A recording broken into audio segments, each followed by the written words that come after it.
स्वागत है आपका हमारे यूट्यूब चैनल अपकमिंग टीचर में। आज हम ईएमआरएस 2025 के मेंस टायर 2 के लिए हॉस्टल वार्डन का क्लास 7 करेंगे। इसका क्लास 1 2 3 4 5 हम लोग नन टीचिंग का मेंस का प्रिपरेशन इस पे कर रहे हैं हॉस्टल वार्डन का, और इसका प्लेलिस्ट बनाया हुआ है, आप जाके देख सकते हैं। आज हम क्लास 7 करेंगे जिसमें हम commission of protection of child rights act 2005 पढ़ेंगे। वीडियो अच्छा लगे तो चैनल को सब्सक्राइब करें, वीडियो को लाइक करें, सब्सक्राइब करें और सपोर्ट करें।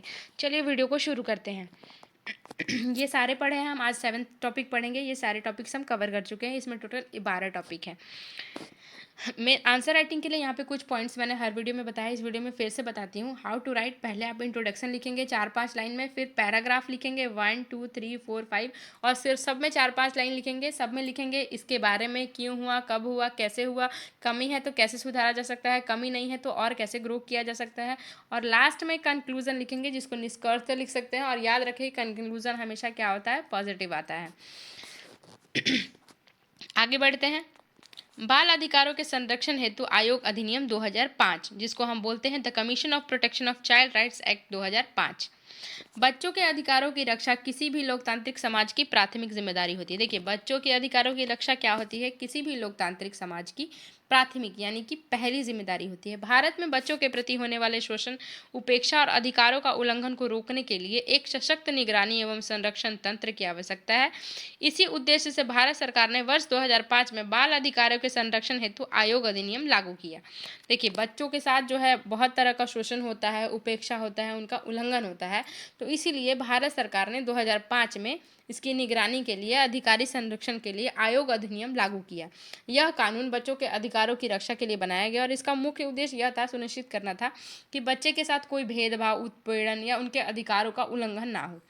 इस आयोग के तहत यही था। आगे बढ़ते हैं। इस अधिनियम के अंतर्गत राष्ट्रीय बाल अधिकार संरक्षण आयोग यानी कि एनसीपीसीआर तथा राज्य बाल अधिकार संरक्षण आयोग एससीपीसीआर की स्थापना की गई। इन आयोगों का मुख्य उद्देश्य संविधान और विभिन्न कानूनों के अंतर्गत बच्चों को प्रदत्त अधिकारों की रक्षा करना। ये आयोग यह सुनिश्चित करते हैं कि बच्चे से संबंधित नीतियों, कानूनों और कार्यक्रम उनके सर्वोत्तम हितों को ध्यान में रखकर बनाए जाएं। देखिए, इस अधिनियम के अंतर्गत जो अधिनियम 2005 लागू हुआ, उसके अंतर्गत जो है ये संगठन लागू किए गए। बाल संरक्षण आयोग, एक राज्य बाल अधिकार संरक्षण आयोग और एक राष्ट्रीय बाल अधिकार संरक्षण आयोग, जिसमें ये उनको कार्य दिया गया कि बच्चों की नीतियों, कानून और कार्यक्रम को सर्वोत्तम हितों में ध्यान में रख के कार्रवाई की जा सके। इस अधिनियम के तहत वही राष्ट्रीय बाल अधिकार संरक्षण आयोग, जिसका एनसीपीसीआर नाम है, जिसको हम national commission of protection of child rights बोलते हैं, ये बनाए गए। मतलब कि राष्ट्र स्तर पर बाल संरक्षण आयोग बनाए गए, आसान भाषा में समझेंगे तो। और इसके अलावा राज्य स्तर पर इसको बनाया गया, राज्य जो स्टेट कमीशन, ये जो बनाया गया state commission of protection of child rights, तो इसको बनाया गया स्टेट के आधार पर, एक को बनाया गया किसके, राष्ट्र के आधार पर। आयोग का मुख्य कार्य ये कहा गया ना कि बच्चों के अधिकारों को रक्षा करना। इनको आयोग को ये काम सौंपा गया है कि उनको क्या करना है, बच्चों के अधिकारों की रक्षा करना है, उनका सम्मान सुनिश्चित करना है। बच्चों से संबंधित किसी भी सरकारी या निजी संस्था में होने वाले, उनके साथ कोई भी हो रहा है ना ऊंच नीच भेदभाव, तो उसका जांच करना है। सरकार को उनके सरकार को सुझाव देना है कि बच्चों के हित में रह के उनके सारे कार्य करने हैं, और बच्चों के अधिकारों के बारे में जनता को भी जागरूक करना है। बच्चों के साथ होने वाले अत्याचार जो भी हो रहा है ना, उत्पीड़न हो रहा है, बाल श्रम हो रहा है, उसकी शिकायतें जो है इन आयोगों को सुननी है, राज्य स्तर पर और राष्ट्रीय स्तर पर। आयोग के प्रमुख कार्यों में बाल अधिकारों के उल्लंघन की जांच करना, जैसा कि मैंने बताया, शिकायतों का निवारण करना और सरकार को आवश्यक सुझाव देना शामिल है। इसके अतिरिक्त आयोग बच्चों से संबंधित संस्थाओं जैसे स्कूल, हॉस्टल, बाल गृह, सुधार गृह और निरीक्षण भी कर सकता है, और अधिकार आयोग को एक प्रभावी निगरानी की संस्था बनाता है। देखिए, जो मैंने बताया ना कि बच्चों को स्कूल में, हॉस्टल में, बाल गृह में या सुधार गृहों में बच्चों को क्या करना है, निरीक्षण करना है, और उनको क्या करना है, एक सुरक्षा प्रदान करना है। कहीं भी बच्चों का शोषण ना हो, उनको शिक्षा का अधिकार मिले, स्वास्थ्य और पोषण का अधिकार मिले, सुरक्षा और संरक्षण का अधिकार मिले, विकास का आधार मिले। आगे बढ़ते हैं। इस अधिनियम में एक महत्वपूर्ण पहलू यह है कि यह आयोग पॉस्को एक्ट, जो हमने इसमें पढ़ा था, 2012 के मामलों की निगरानी की दायित्व को भी सौंपा गया। इसमें बच्चों के विरुद्ध यौन अपराधों से जुड़े मामलों की पारदर्शिता को जवाबदेही सुनिश्चित होती है। आयोग बाल अधिकारों के प्रति जागरूकता फैलाने में भी सक्रिय भूमिका निभाती है। देखिए, आयोग की यह काम है ना कि जो पॉस्को एक्ट 2012 में लागू हुआ, जो बच्चों का यौन शोषण होता था, तो उसके लिए भी आयोग की जवाबदेही है कि वो जागरूकता फैलाए, बच्चे को जो है बच्चे का कोई यौन शोषण ना कर रहा, क्योंकि बच्चों को इन चीज़ों के बारे में ज़्यादा जानकारी नहीं प्राप्त होती है कि कब उनका यौन शोषण हो रहा है और कब उनको कोई दुलार रहा है। तो इसलिए आयोग का काम था कि बच्चों को जागरूकता फैलाए और जो भी ऐसा शोषण बच्चों के साथ कर रहा है उसको कड़ी सजा दिलाए, ध्यान में रख के उनके खिलाफ कार्रवाई करे। हॉस्टल वार्डन के लिए यह अधिनियम अत्यंत प्रासंगिक है। हॉस्टल में रहने वाले बच्चे आयोग के संरक्षण के अंतर्गत आते हैं।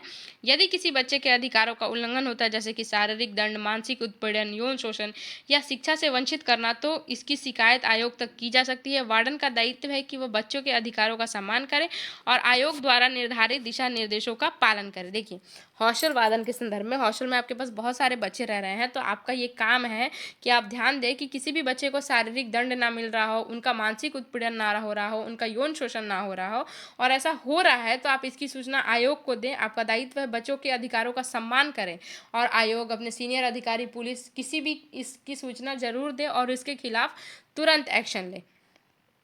इसके अलावा वार्डन का आयोग द्वारा, देखिए उसके बाद क्या लिखा है, इसके अलावा वार्डन का आयोग द्वारा मांगी गई यह जांच पूर्ण सहयोग देने में आवश्यक है।